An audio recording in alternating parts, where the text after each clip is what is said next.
It is already November 7th here in Western Colorado, Zone 7, and I just kind of wanted to stop what I was doing in the morning chores and show you kind of where these cold weather projects are that I've been working on. I've got the hoop houses where I'm covering them with plastic. I've got wide open, I've got in horse tubs, I've got in raised beds. So let's take a look real quick, and as a bonus, I'll show you the broccoli.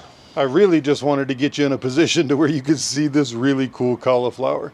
I haven't grown cauliflower before, but as it's getting colder, let's see if I can get this and I'll zoom in when I'm editing. It's changing these dark purple and red color, and it's just cool looking. Haven't got any cauliflower out of it yet, nothing like that, but if it doesn't work, the leaves are great for the chickens, so it's a win-win. One little mishap I had already in this cold weather season is I did two types of broccoli. One was a Waltham and one was a Calabrese. At least that's what they were supposed to be. So I have some of my broccoli plants looking really good and getting a really cool head on them.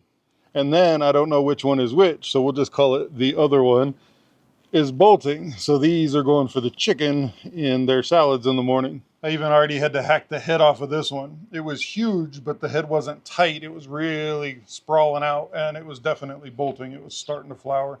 So I hacked it, put it in the chicken salad, and they loved it. And that's what this one's gonna go on to. But I have another broccoli bed that you're gonna wanna see. First though, let's take a look at cold season bed number 1. Now, this one's doing really good. I'm not using any covers. I tried to fashion these poles here, and I just didn't have enough. I didn't have enough of those connectors, so I had to order some more. This bed initially took a little bit of a hit when I transplanted everything. I don't think they were quite established enough, but they were big enough so that they're rebounding. Back here in the back right corner, we've got kale, but most of this bed here, and here are all Swiss chard, which are supposed to do really well in the winter. We're going to find out. Now this front row of Swiss chard is actually Swiss chard that I planted in the spring, and it made it all through and it reseeded itself and it's going again. So it's actually been planted since like April. And I do have a volunteer in here that looks like kale. Still have rosemary going. Collards are looking pretty good. Lettuce is still holding on here. But overall, this one's looking pretty good. This one is where I start to notice some very different trends between the two. So I did a video on building this hoop house, and right away what I really noticed is this one, if I had it completely down and covered at night, there was more moisture inside of here, so there was actually ice on the leaves. So I started playing with it more and less, and here's what I ended up with. If it gets really cold, I'll pull it down, but normally I don't pull this down. I leave it right here day and night, and they seem to be recovering pretty well, actually. The lettuce you can see around the edges looks like it was dying off and just not doing very well, but in the center you can see where it's coming back. Same with the spinach in the back left corner. Some of your bigger leaf stuff. This kale is from the springtime too, and it's still doing really well. And then this was the original one that had more established plants in it. Same thing, it was getting ice on the leaves. It didn't seem to be affecting these plants as much, except down here I have these two Swiss chard that made it all through for months now. And I don't know, they're kind of stunting. I don't know if they're gonna make it. But everything else in here that I waited a little longer and it was a little more established before it went in this bed is doing really well. So that's kind of exciting news. Gives me a way to actually see what's going on between the different methods. And then of course I can still pull this down if it gets really cold, which let me take a screenshot right now and I'll show you what my weather's about to do.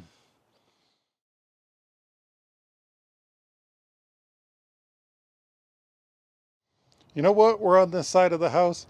Let's do another sneak over next door and check out a plant that I saw that Steven still has over there that's really cool. So a little bonus clip. Come with me.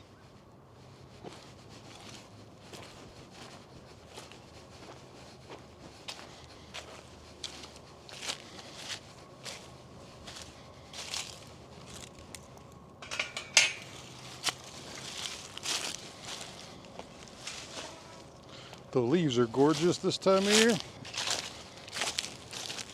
Look at this bok choy that he forgot about.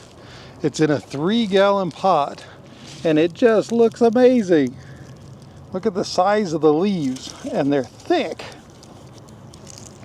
And he had just forgot about it and let it go, and now he's got an awesome plant. Volunteers, surprises, whatever you want to call them, they are fun. Here I was walking by going to the horse trough bed, and I'll give you a sneak peek of one of next week's videos. Look at the condition of that tower garden. It's going to be time to clean it up. And that brings us over to the horse trough bed, which is actually in kind of a cutout. It's got my house, the garage, and the greenhouse, and then I've got a tree line back here. So this area stays a lot more protected, and I'm really excited about the idea because I'm pulling the peppers back here. My tomatoes are ready to go when I start using this area a lot more for the cold weather. I have a whole tray or two of those things started in the house now. This horse trough bed that I did the other video on how to construct these arches is doing pretty well. The kale in the very back has rebounded. Now it's a dark green and it's coming back.